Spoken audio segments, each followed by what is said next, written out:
Hello YouTube. Hey guys, it's Sean here with Stealing Second, coming to you today with a video on grading. Due to my last couple submissions and videos I've posted with my PSA reveals, I've had several people ask me what and how do I look at my cards before submitting those to grading. So I thought I'd do a little video today, and I'll flip the camera here in a few and just show you how I do it, what I use, and what I'm looking for when I'm going to submit a card for grading. So hold tight here, I'll flip the camera and show you.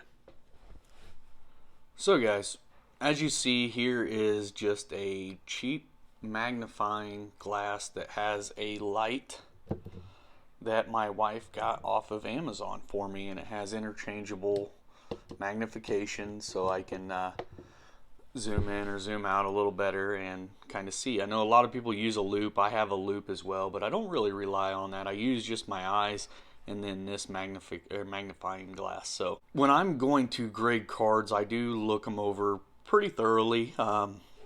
First I'll give them a visual check. So let me push this back. So first I would give it a visual once over, and I just will look at the card and see. And the things I'm looking for, especially on modern stuff with it only having a couple borders, not all cards have a full border, is I try to make sure the space and the borders that are relevant are pretty equal.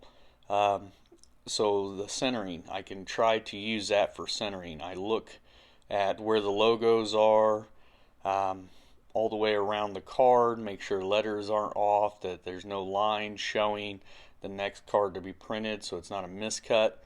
And then I do the same thing on the back.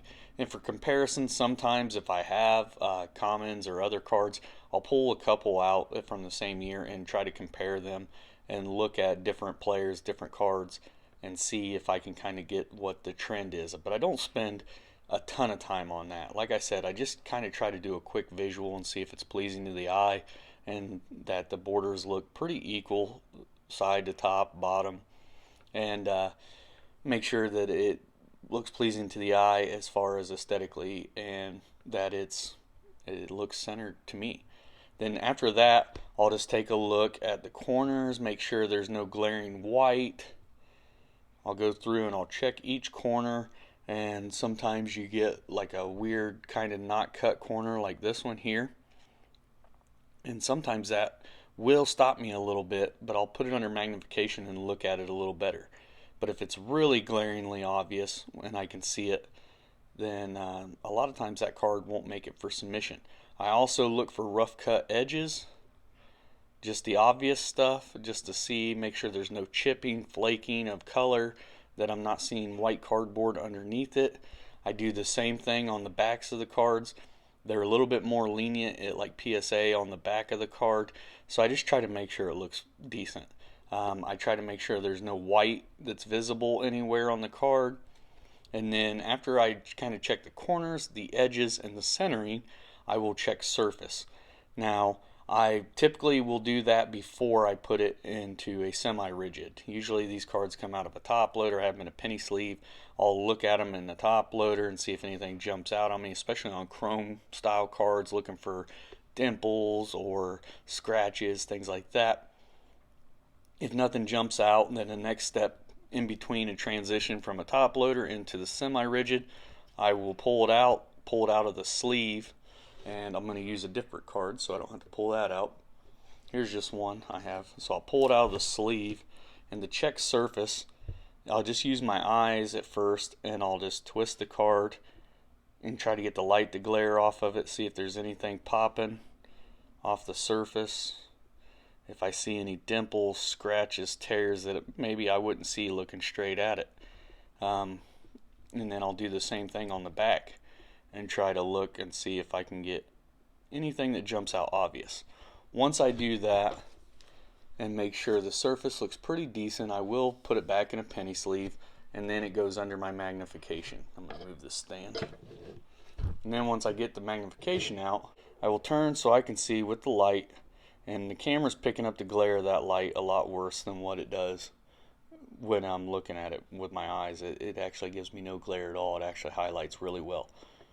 And then I will look at the corners really thoroughly. I'll zoom or twist the card, turn the card, try to look at the top edges, side edges, each corner. Like I said, go farther out, further in. And we all know I talk about my bad eyesight. So normally I got my reading glasses on at the same time that I'm doing that. Yes, I'm that age where I have reading glasses. But I will have those on while I'm doing this and looking at the card. Like obviously right there, I would not grade this card. A lot of people look at a little bit of white corner and that doesn't bother them. For me, when I'm trying to get 10s on modern stuff, anything that is white or looks off like that, I don't submit. So what we were talking about earlier with that little wonky corner on this would be one that, you know, this is the first time I'm looking this card over really hard under magnification, that I've noticed that corner is a little wonky. So that would probably stop me from grading this card. Unless like I want it for a PC card and I'm looking at like a PSA 9 is okay, then for a modern card I would submit that. And see, there's something else on the card right there. I don't know what that is. I'd have to check and see if that's part of the actual print or if that is just on my card. So I would look up other ones online to check for stuff like that. But yeah, so when I'm looking at them for modern cards and trying to get 10s, obviously, so I'm looking for that stuff. That's the stuff I'm looking for. I'm always looking for corners. I'm looking for centering. I'm looking for scratches or surface dings. And I'm just going to be looking for anything that might look like any kind of damage. I mean, right out of the pack, a lot of times we get a little bit of a white corner, and it might not even be visible to plain eyes, but once I get it and get it under light, zoom in with my magnification, I can see stuff like I saw in this corner, and that kind of stuff will stop me from submitting. So then I'm going to pull out a chrome card here. So on any chromium style card, modern card, I'm going to be doing the same thing with these borders. Then I'm going to be looking for any kind of scratches, surface dings. Like I said, on a chrome card I would do this before I would put it in the top loader or the semi-rigid. So like this one looks like there's wear, but that's actually on the semi-rigid. I check the corners, centering the same way, and then I check my surface really hard before I put it in a semi-rigid. I check the back as well. So big things I look for: corner wear, centering, and then surface issues. And then after that, I look at the edges. Just look for any kind of chipping, flaking, rough cut, anything like that that might stand out. And usually if there is something, you'll notice it. If it looks a little rough or abnormal, that usually will stop you from getting a PSA 10 or BGS 10. That kind of stuff will hurt a grade. So those are the things I look for. Now on vintage cards, it's all about the same steps, the same thing, but it depends on what you're looking for a grade.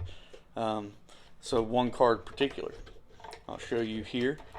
This card has kind of a low pop. It's in rough shape, but I'm going to submit this card for my PC. Extremely off-centered, but I don't come across this card very often. I don't see it very often. So this is one that will be submitted and graded for my PC. And you know this is going to be a very low grade. This will probably be like a 3 or a 4 if I'm lucky.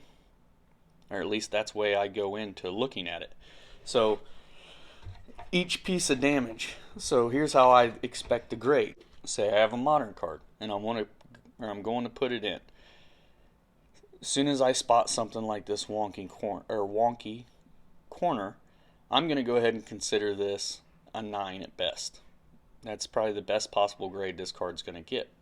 Now, every time I see something like that, I drop it a whole grade point in my mind. So I'm prepared going into here's what I think it will grade.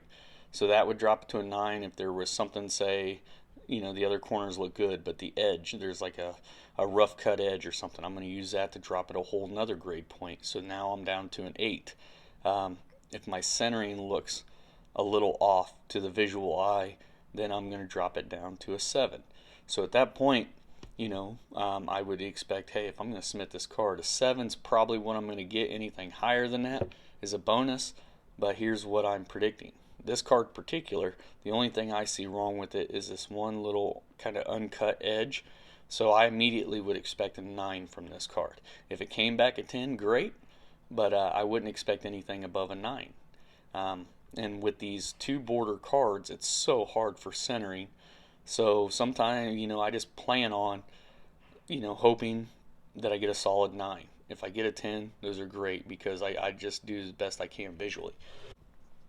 When you have a card that has full borders that you can judge a little better, like you can tell this card is way off center. I feel like that gives you a lot better stance to judge on centering. With the modern cards, most of them don't have a full border, so it makes it a little tougher. But for you guys that have asked me what I look for and how I grade, that's what I look for. I bring the card out of the top loader or however I got the card. I will look for obvious any kind of dings on the corner. I will look for any kind of edge wear. Then I look at the centering because any of these things that I'm bringing up will automatically bring that card down a grade. And then afterwards I pull it out, and while in transfer I'll pull it out of the penny sleeve. I'll inspect the surface from angles, try to get light sources. Really good is using like daylight from a window. Really points that stuff out. I'll look for surfaced issues, and I'll do it on the back as well. Everything that I do to the front, I do to the back as well. And then I decide whether it's, I'll put it in a semi-rigid, and I'll put it in my drawer for to be graded. Then later, as I build up my cards and decide to send an order in, I will narrow those cards down and look at them under magnification and look at them at much closer and harder to see if I actually want to submit that card. If it's a card that I decide to, stays in a semi-rigid and ends up going. If it's a card I decide I'm not going to, it goes back in a top loader and either gets traded, sold, or just stays in the cabinet. So here you go, guys. I'll just give you a few examples of things to look for so you can see visually what would stop me from grading a card, or things that I would notice that will knock a card grade down. So here, for a corner example, something as small as that little bit of white on that corner would hurt the grade of this card. So I would automatically expect that to drop a grade point. Next up would be for edges, when I was saying rough edges. Something like this. This is giving you your typical chipping and just a rough edge. So you can see the white poking up above. There's chipping. So there would be an example of edge wear. Centering. As you can see, this is definitely about 70-30 on this from side to side. So that right there I would expect to drop the grade considerably. Maybe up to 2 grade points. Typically just 1 grade, but sometimes up to 2 depending on how bad. And this one's pretty off. And then on like chromium cards, things with the shine, when I was talking about surface, I'm trying to bring it up down here in this bottom corner. You can see, if I can get it to show up, is a dimple right there where my thumb is. Again, right there. You can see a little dimple in the surface of the card. Something as simple as those things will each drop these cards down a grade point. I'm trying to show you that dimple a little better. You can see it a little bit right there. So those are just some examples of what could drop your grade. Again, you got the corners, surface, edges, and centering. That's what I got for you guys. Let me know what you think in the comments below. If there's anything that you do a little different, I'd be really curious to hear and see. So like I said, just let me know, and let's go from there. I appreciate you guys watching, and have a great day.